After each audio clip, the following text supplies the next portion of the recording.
С того дня стала сиротка без отдыха трудиться. Ошол күннөн баштап бул жетим кыз эс албай эмгектенип баштады. С того дня, ошол күндөн баштап, стала баштады же аткарып баштады. Сиротка жетим кыз без отдыха. Биз де окуйбуз. Без дегенич без отдыха. Без отдыха. Эс алуусуз трудиться. Трудиться деген эмгектенүү. Иш кылуу. Таскала топливо. Топливо деген күйүүчү. Отун да, бул учурда отун. Таскала топливо, отун ташыды. Отун ташычу деп айтабыз. Ташыды деп бир жолу болуп калат. Ташычу ошол маалда көп вакыт ташычу да. Таскала топливо. Разжигала огонь. От күйгүздү. Разжигала огонь, отту күйгүздү. Мындай күйгүзчү. Ушул жерде түшүндүрүп коеюн. Мисалы үчүн разожгла десек, ошол замат бир жолу күйгүздү болмок да. А бул жерде разжигала, то есть көп жолу күйгүзчү да, күйгүзчү. Убирала юрту. Кайра эле бул жерде дагы убирала юрту. Убирать деген бул учурда жыйноо. Негизи убирать бир жака жылдырып коюу. Бул жерде юртта боз үйдү жылдырып кое албайт да. Демек боз үйдү жыйнап атат. Убирала юрту. А эгер бир жолу жыйнаса, убрала болот да. Убрала юрту. Я, например, я вчера убрал юрту. Мен кече боз үйдү жыйнадым. А мен көп жыйначумун дегенди я убирал болот да. Эми мисалы үчүн ушул учурда доила коров, уйларды саачу, носила воду, суу ташычу. Доила, саачу. Коров, коровы, уйлар. Коров, кимди? Уйларды, коров. Носила что? Воду. Ташычу эмне? Сууну. Носить, ташу, көтөрүү. И все же Бай и его жена часто придирались к ней, ругали и били. Ошентсе да, Бай жана анын аялы көп ага тийишчү, кечке ага налычу, урушчу жана урчу жана сөз айтышчу. И все же, ошондой болсо да, демек, ал ошончолук жумуштарды аткарса да, Бай жана анын аялы часто, көп жолу, көп учурларда, көп учурларда эмес, мен туура эмес которуп койдум, кечирип коесуздар. Часто деген, мисалы үчүн көп, кантип айтсам, көп эле болуп калат да. Придирались к ней. Кыйкымдоо, негизи мындай кечке эле тийише берүүдө, кечке эле бир нерсени шылтоо кылып эле уруша берүү же бир нерсени айта берүү. Ругали и били. Ругали деген сөз менен урушчу, а били кол менен физикалык түрдө урушчу. Теперь еще немножко прочитаем и будем переводить. Дагы бир аз окуп, анан которобуз. Бедная девочка горевала, проливала слезы. Однажды в зимнюю ночь Бай и его жена послали девочку за водой и дали ей топор, чтобы она сделала прорубь во льду. Пришла сиротка на речку, с трудом прорубила толстый лед, набрала 2 ведра и пошла обратно. Было так холодно, что сердце замирало, а руки омертвели. Девочка споткнулась, упала в снег и пролила воду. Не было у нее сил снова возвращаться к реке, а идти домой боялась. Хозяева изобьют до смерти. Так она стояла долго, из глаз текли слезы и падали на землю льдинками. Девочке хотелось кому-нибудь пожаловаться на свою судьбу, но вокруг не было ни единого существа, потому что все живое попряталось в норы, сидело в тепле. Которозу чергете, эми кыскача ата энеси сууга жөнөтөт, сууга жөнөтүп балта берет. Мындай тоңуп калган көлдү тешип ошол жерден суу алып кел дейт, анан сууду төгүп коет жолдо. Үйгө баргандан коркот, ошентип турат. Бедная девочка горевала. Бедная девочка горевала, проливала слезы. Байкуш, бул учурда байкуш. Негизи бедный деген бул кедей, бул учурда байкуш болуп калат. Байкуш кыз кайгырчу, горевала. Горевать кайгыруу, кайгырчу. Проливала слезы. Жаш төкчү. Бир жолу эле төгүп койгон жок, көп жолу төкчү. Однажды в зимнюю ночь бай и его жена послали девочку за водой. Однажды бир жолу, кыштын түнүндө, в зимнюю ночь, кыштын түнүндө, бай жана анын аялы кызды сууга жөнөтүштү. Послали, жөнөтүштү сууга. За водой. Зачем? За водой. Водой. И дали ей топор. Жана ага балта беришти. Чтобы она сделала прорубь во льду. Муздун ичинде, же муздун ичинде эмес, музда тешик, прорубь, тешик. Тешик жасаш үчүн. Чтобы, эмне кылыш үчүн. Чтобы она сделала прорубь во льду. Пришла сиротка на речку, жетим кыз эмеге келип, сууга келип, дарьяга келип, с трудом прорубила толстый лед. С трудом, араң, же мээнет кылып. Калың музду араң тешип, прорубила, да? С трудом, араң тешип, набрала 2 ведра и пошла обратно. Набрала, толтурду 2 чака суу. Бул сууду жазган жок, бирок ошол ой айтылып атат да. 2 чака суу алып, кайра кетти. И пошла обратно. Обратно кайра. Было так холодно, что сердце замирало, а руки омертвели. Ушунчалык суук эле. Было так холодно. Эле ушунчалык суук, что сердце замирало. Жүрөк ушундай жүрөк катып калчу. А руки омертвели. Жүрөк катып калды, а колдор омертвели деген мындай жансыз болуп калды, иштебей калды. Мёртвый деген бул тирүү эмес, өлүк. А руки омертвели.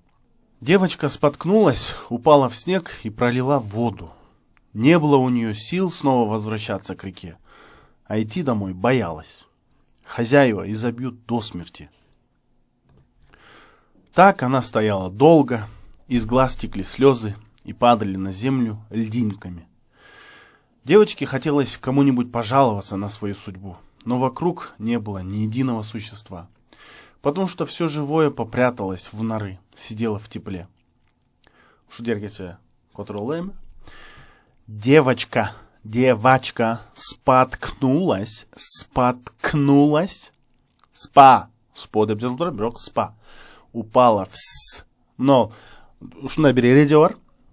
Мынол жерде в снег деп турат, бирок биз в снег деп окуйбуз да, ф деп окуйбуз. Мына в-ны ф кылып окуйбуз. Себеби эгер мынол ушундай звонкий тамгалардан кийин глухой тамгалар келсе, мисалы үчүн в бул звонкий, с глухой. Анда мынол глухой тамга, мынол звонкий тамганы да глухой кылып коет да, ошондо в звонкий, анын глухой варианты ф. Ошондо в снег болуп окуйбуз да, мындай в снег дей албайбыз да. Байкадыңар в десем, но с дагы з болуп кетет. Ошондуктан в снег и пролила воду.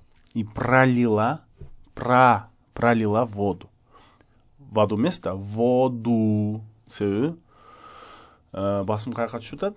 Ого түшүп атат, воду.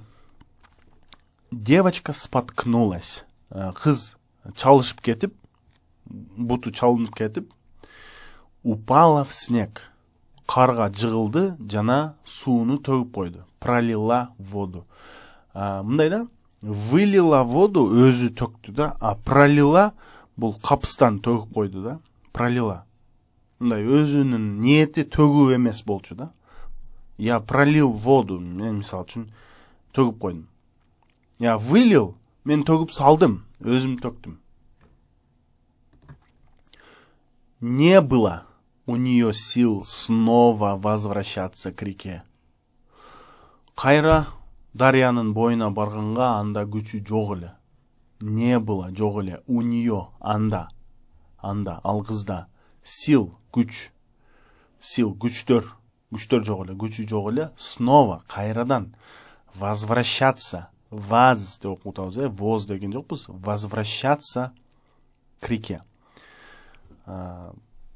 Немеге дарияга кайра барууга, возвращаться кайра барууга. Байкасаңыздар, могул жерде мягкий знак турат, бирок т деп окуган жокмун да, возвращаться. Возвращаться деген жокмун да, возвращаться окулуш ушундай болот. А идти домой боялась. А идти деп окуйбуз. Мына мисал үчүн идти деген сөздү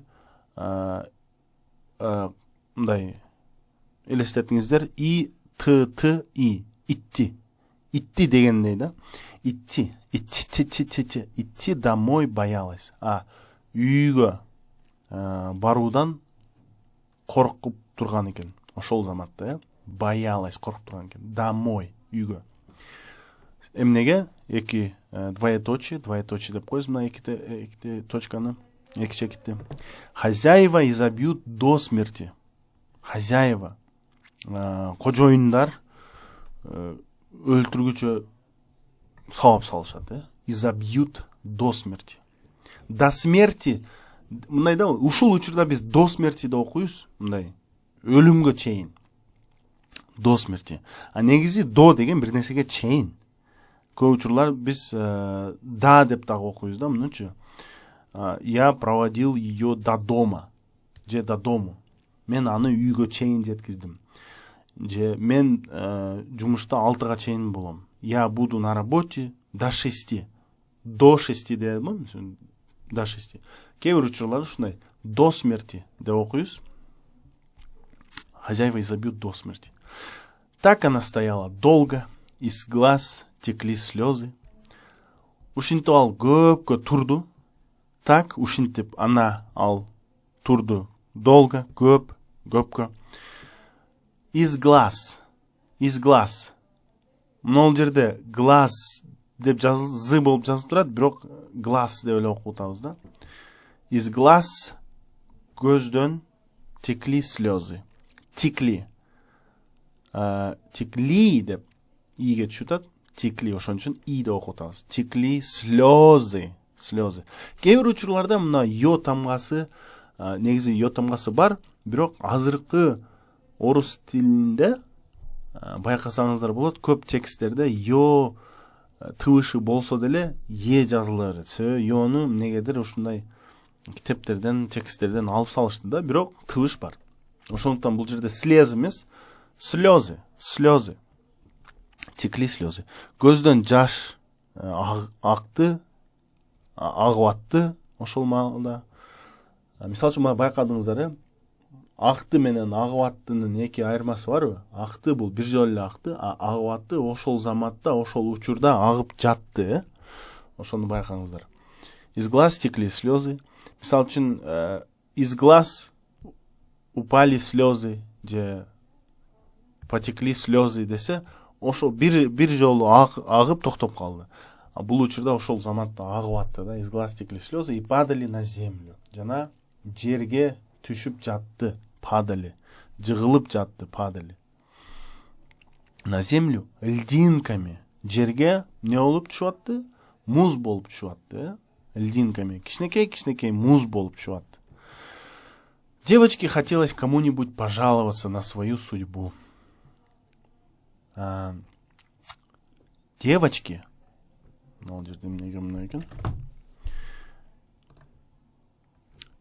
Девочке хотелось кому-нибудь пожаловаться на свою судьбу. Кыз өзүнүн тагдырына бирөөгө арыздангысы келди. Пожаловаться деген арыздану. Бирөөгө ушинтип айтуу да, айтып берүү да. Жакпай атат деп айтып берүү. Пожаловаться. Пожаловаться на свою судьбу. Судьба, тагдыр, на свою судьбу. Өзүнүн тагдырына,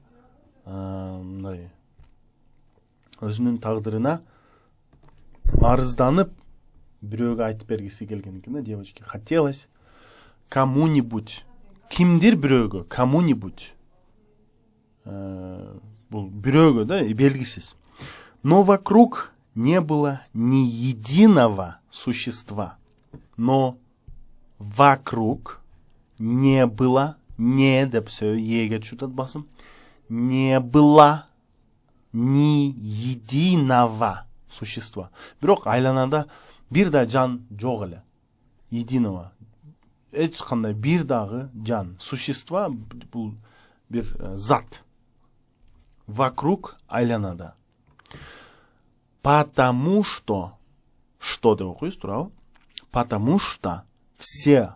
Бул жерде дагы байкадыңарбы, баягы ё. Все, мисал үчүн көбү сурашы мүмкүн да, качан биз все деп окуйбуз, качан все деп окуйбуз. Мына мисал үчүн ушул учурда живое, демек все живое. Все живое болбойт. Все живые болот. Потому что все живое, живое деген средний род да, ортоңгу род. Эркек эмес, аял эмес, ортоңгу да, ошондуктан все. Потому что все живое попряталось в норы. Себеби бүт жандыктын баары, все живое, тирүүмүн деген баары попряталось, бекинип алышты өзүнүн немелерине, нора мына жердеги үңкүрлөрүнө, үңкүр эмес, ийиндерине. Попряталась в норы, сидела в тепле. Жылуу жерде отурат эле. Ошондо жандыктын баары бекинип алган өзүнүн ийиндеринде, жылуулукта отурушат эле. Сидела в тепле. Сидела, себеби средний род. Ошондуктан сидела. Сидела деп деп жазылса, анда женский род. Байкагыла, бул адашпагыла. Анан баягы эле звонкий глухой. Мына в, а бул т. Эгер бул жерде нол тынын ордуна д болгондо, анда в д деп эле окуйт элек да. Т болгондуктан, глухой болгондуктан, мисалы үчүн т д байкадыңыздарбы? Бирөөсү глухой, бирөөсү звонкий. Бул глухой болгондуктан нол в дагы не болуп калат? Глухой болуп калат. В тепле деп окуйбуз. Эгер в дупле деген сөз болгондо, анда көрдүңөрбү? В звонкий болуп эле окулат да. В дупле. Единственное, что видели ее глаза, была луна, которая медленно плыла по ясному небу, плыла по ясному небу и как будто смотрела на нее с жалостью. Девочка и говорит Луне: «Пожалей хоть ты меня. С того дня, как я осиротела, никогда я не слышала доброго слова. Всегда меня бьют и ругают. Никто на земле меня не жалеет». Единственное, что видели ее глаза, была луна. Жалгыз, анын көзү көргөн жалгыз нерсе ай болчу. Единственное, жалгыз, что видели ее глаза, анын көзү көргөн, видели, болчу ай болчу, которая медленно плыла по ясному небу. Ушул ачык асманда акырын агып бараткан. Медленно акырын плыла, агып, ясное небо, ачык асман. По ясному небу. Каерде? По ясному небу, ачык асманда. И как будто смотрела на нее с жалостью. Ага, мындай ага аяп карагандай карап туруптур да, как будто смотрел на нее с жалостью. Девочка и говорит Луне: ошол заматта, эми ошол заматта деген сөз жок, бирок биз билебиз да ошол заматта. Кыз айга айтып жатат, говорит уне. Говорит. Пожалей хоть ты меня. Жок дегенде, хоть деген бул учурда жок дегенде деген билдирет. Ушундай ойду берет. Жок дегенде сен мени аячы. Пожалей хоть ты меня. Жок дегенде сен мени аячы. С того дня, как я осиротела, мен жетим болгон күндөн баштап, с того дня, как күндөн мен, кайсы күндөн мен жетим болгон күндөн баштап, с того дня, как я осиротела, иеге чутат, ошондуктан калган оолор а болуп калат. Осиротела депчи. Никогда я не слышала доброго слова. Никогда. Эч качан жакшы сөз укпадым. Не слышала доброго. До деп ого чуда. Доброго слова. А бул жерде көрүңөрү слова дегенде ого эле чудат. Ошондуктан о болуп эле калып атат. Никогда я не слышала доброго слова. Эч качан жакшы сөз укпадым. Всегда меня бьют. Бул жерде да байкадыңыздар, мына ф болуп калат да, в деген сөз, в деген тамга ф болуп калат. Себеби андан кийин с турат. Всегда деп окуйбуз. Всегда меня бьют и ругают. Мени дайым урушат жана сабашат. Ругают, урушат сөз менен, бьют, сабашат. Никто на земле меня не жалеет. Никто на земле меня не жалеет. Жалеет емес, а жалеет. Басымын оларга шуда жалеет. Окей?